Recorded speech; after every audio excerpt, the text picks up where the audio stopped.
que recordadas, ¿no? Históricamente por la sociedad mexicana. Sin embargo, ¿cuáles son los comparativos que ustedes tienen y que han hecho sexenio tras sexenio, los abusos que se tienen registrados, en fin?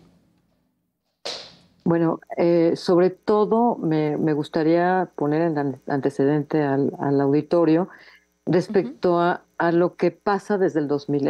En el año 2000, México experimentó una transición democrática.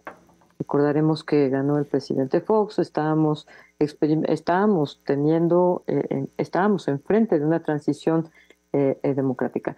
Y esto significaba no solamente que ganara otro partido político, significaba tener una supremacía civil sobre los militares, una participación social, división de poderes, transparencia, rendición de cuentas y una serie de requisitos que necesitaríamos no solamente para hacer una transición democrática, sino para hacer una consolidación. Es decir, llegar a este 2022, de cara al 2020, bueno, a este 2023, de cara al 2024, con una consolidación que nos permitiera entender que la supremacía civil sobre la militar era muy clara y que además teníamos otras instancias de gobierno que iban a cumplir con su trabajo, que es el Estado de Derecho.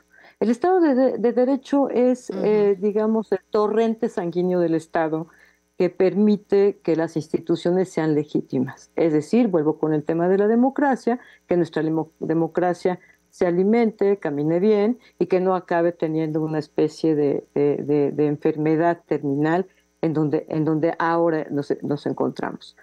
Sí nos ha faltado tener una mayor participación social para exigir que tengamos policías, para que tengamos este trabajo de sostenimiento del Estado de Derecho por parte de las instituciones civiles, sí, absolutamente, y entonces ahora nos quedamos solamente con los militares. ¿Qué ha pasado? El resultado es que en la transición democrática que tuvimos del 2000 a la fecha, estamos teniendo cada vez más eventos de agresiones contra civiles. ¿Cuál es el problema? El problema es que tenemos una fuerza que no está capacitada para enfrentar la inseguridad del país. Tenemos un Estado de Derecho casi inexistente porque en esta democracia, entre comillas, no le estamos garantizando justicia ni a la ciudadanía, ni a las empresas, ni a nadie.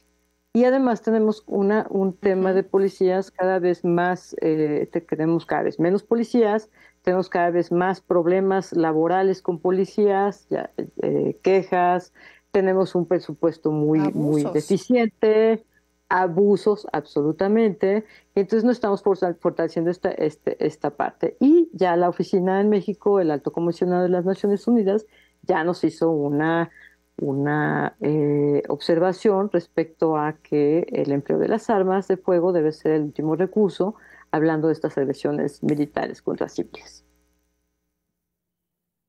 Es decir, esto que me llama la atención, esto último que comenta Roxana sobre el alto comisionado de la ONU y el llamado que ha hecho para dejar las armas en un último término. Podríamos decir entonces que no nada más estamos hablando de una falta de capacitación, sino también una falta de orientación por parte del gobierno. A mí me queda claro que cuando se pensó en militarizar, que lo veíamos bien porque era muy evidente que tenemos un problema muy acentuado con la inseguridad en algunas regiones más que en otras. Sin embargo, no veíamos venir que sí se necesitaba pues la capacitación, el protocolo, en fin. Creo que más bien este es un tema que cada quien va haciéndole como puede y saliendo avante como va entendiendo, ¿no? Sí, pero tenemos que los ciudadanos, de veras, es que es hora de la ciudadanía. Ya pasamos por la transición democrática, ahora estamos en un peligro de caer en regresar al autoritarismo y tenemos que recordar Sí, la historia de México. El siglo XX fue un sin duda. siglo en donde más de la mitad del siglo gobernaron los militares.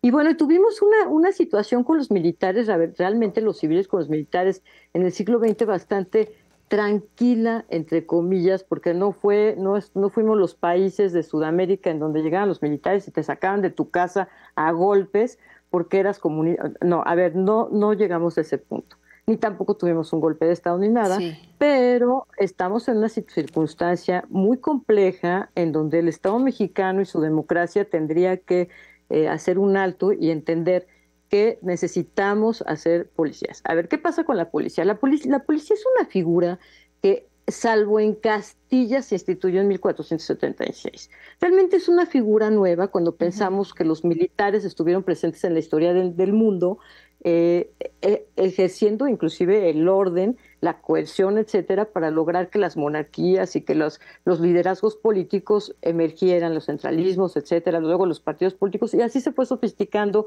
en los sistemas políticos del mundo. Las primeras policías como las conocemos se erigieron en Londres, en Estados Unidos. Me parece que la de Londres es una de las primeras en 1800 y cacho. Entonces, estamos hablando de una figura relativamente nueva en la historia milenaria de la humanidad. Pero ahora entramos al siglo XX, estamos en el siglo XXI, en donde ya tendríamos nosotros como una democracia, digamos, muy dispuesta, con instituciones electorales muy interesantes y una serie de instituciones y legitimidades. Deberíamos de tener un aparato policial y un Estado de Derecho con toda la garantía de justicia Claro. que la ciudadanía merece para poder evitar que los militares entren a sacarnos las castañas del fuego, como vulgarmente se dice. Entonces, me Oye, parece que ya tendríamos que trabajar. Sí, perdón. Roxana, pero me queda clarísimo, tenemos que levantar la voz como ciudadanos. Lo que pasa es que yo creo que también hemos perdido la esperanza porque, por más que se hace el llamado a la autoridad y sobre todo señalar y puntualizar, aquí hay una falta de Estado de Derecho en esto y lo otro, organizaciones como precisamente la ONU, en fin, todos los llamados, digamos que son un poco como a misa, ¿no? ¿Qué podemos hacer desde la sociedad para exigir esto que justamente nos estás comentando? Pues tenemos nuestros diputados de distrito. México tiene un sistema político distrital. A mí me parece que tendríamos que, digo, si vemos un solo camión con militares enfrente de nuestra casa pasando, es como para tomar el teléfono y decir, a ver, no importa lo que nos tardemos, tenemos que hacer eso.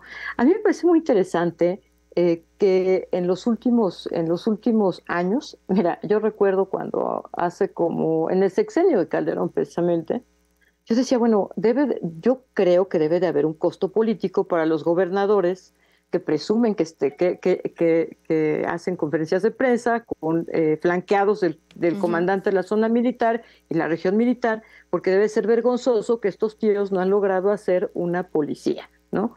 Y no, al contrario, a la gente le daba, su percepción era de tanta tranquilidad que al contrario, les merecía un aplauso por parte de la sociedad, en vez de que la sociedad comprendiera que lo que estaba pasando era que el señor era un incapaz en tener una policía que les ofreciera una policía de proximidad, porque tú sabes, las policías son muy complejas, necesitamos una de proximidad, una antimotines, una de explosivos, o sea, es muy complejo el tema policial. Entonces, ¿cómo era posible que la ciudadanía se conformara con ver pasar a los militares alrededor? Esto se iba a pervertir tarde o temprano.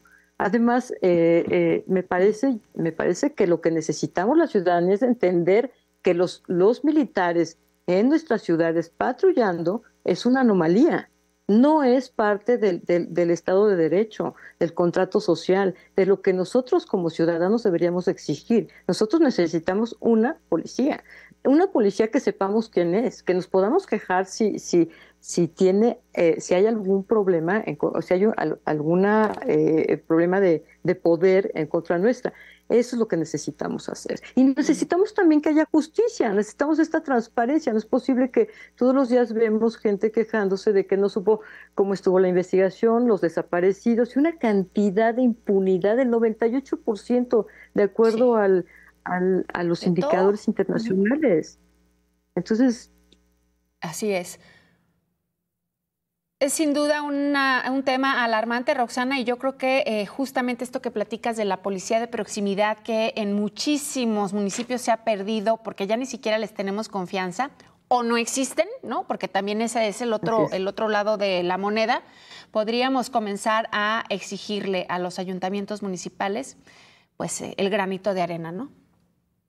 Sí, que tengan costos políticos a la hora de que se elija a un presidente municipal o quien sea. A mí me parece que ya ni siquiera en la campaña ya hasta les da flojera incluirlo en su plataforma política.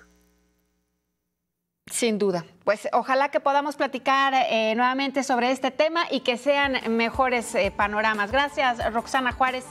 Ella es analista senior de Southern Pulse. Gracias por tu tiempo. Gracias, Alejandra. Vamos a la pausa, es breve. Ya regresamos.